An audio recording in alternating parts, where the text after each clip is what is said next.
Hello and welcome to my tutorial on if statements in Visual Basic.net.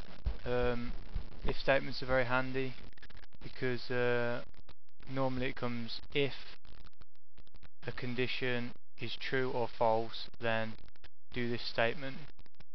And for my demonstration I'm going to be using very simple normal if statement, no if else, no anything else, so you aren't too confused. I'm going to start out by getting two text boxes, so you can get yourself two text boxes if you want. Pretty much the same in any language. I'm trying to find a button. I have a button. I'm not going to name it button 1 because that's terrible. I'll at least change that. I'm trying to do it quite quickly. And then a checkbox. Right. If you double click on the search button, and if we do an if statement, right, you start off by writing if, and if you press enter, actually don't press enter, if text box 1 dot text, which is that one there, because that was created first, so it's got the default name text box 1, it's already written. Then if text box 1 dot text equals, let's say, my name, then text box 2 dot text equals your name is correct, or something like that. You can put whatever you want in there.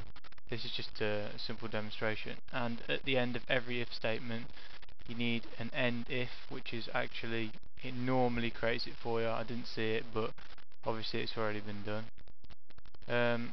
If we try that now, should work. Here it is. So if I type in Zach and click search, it says your name is correct in text box 2. I haven't actually got a clear function, so I'll have to start it again for you. If I typed in something like dad, click search, see nothing's coming up. Let's prove that it does work.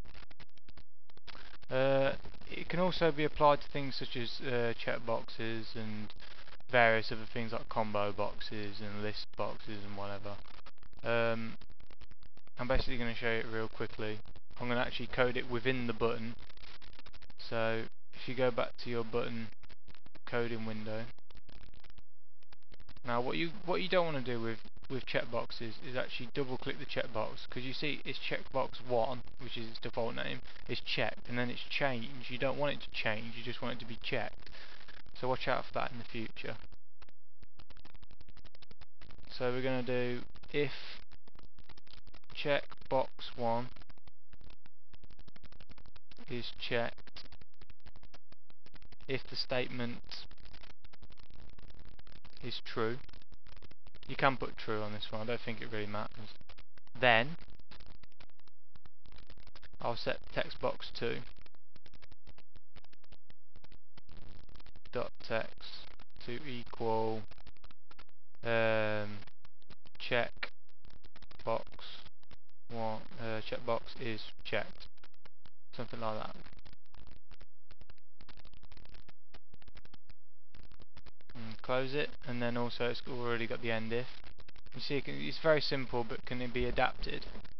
If we run that now, remember it's still within the button, so if I just check that box, it's not doing anything.